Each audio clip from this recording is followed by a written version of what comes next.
हटो, मेरे रास्ते में क्यों खड़े हो गए? हटो रास्ते से, वरना मैं मुखिया जी से तुम लोगों की शिकायत कर दूंगी।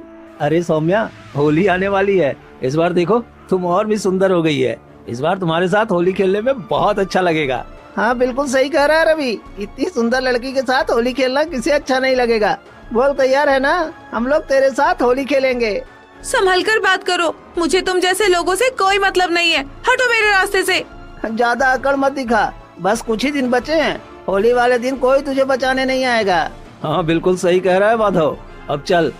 दोनों जोर जोर से हंसते हुए वहाँ से चले जाते हैं। सौम्या की आंखों से लगातार आंसू गिरते रहते हैं। मुझे इन लोगों की बातों को दिल पर नहीं लेना है। मुझे अपने घर और माँ की जिम्मेदारी निभानी है। मुझे मजबूत बनना ही होगा। फिर सौम्या खुद को संभालते हुए कुएं से पानी लेकर घर की ओर चल देती है। दूसरी तरफ सावित्री हर जगह काम ढूंढती है, लेकिन उसे कहीं भी काम नहीं मिलता। फिर वो घर लौट आती है। क्या हुआ माँ, कहीं कोई काम नहीं मिला? नहीं बेटी, मैंने सब जगह तलाश की पर किसी ने काम ही नहीं दिया।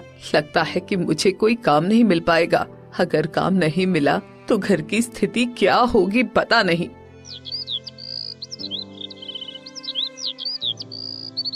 माँ तो पहले से ही बहुत परेशान है। अगर उसे रवि और माधव के बारे में बता दूंगी तो माँ और परेशान हो जाएंगी। नहीं नहीं, मुझे इसके बारे में नहीं बताना है। और फिर सौम्या भी परेशान होकर रात बिता देती है। अगली सुबह सावित्री फिर काम की तलाश में जाती है, पर उसे कहीं काम नहीं मिलता। ऐसे ही कई दिन बीत जाते हैं और होली के 2 दिन बचे रहते हैं। माँ देखो 2 दिन बचे हैं। मुझे रंग और पिचकारी लेना है। मुझे पैसे चाहिए। मेरे सभी दोस्तों ने रंग पिचकारी खरीद लिया है और मैंने तो अभी तक नहीं खरीदा है। बेटा, अभी मेरे पास पैसे नहीं हैं, लेकिन चिंता मत करो, मैं कुछ न कुछ इंतजाम कर लूंगी।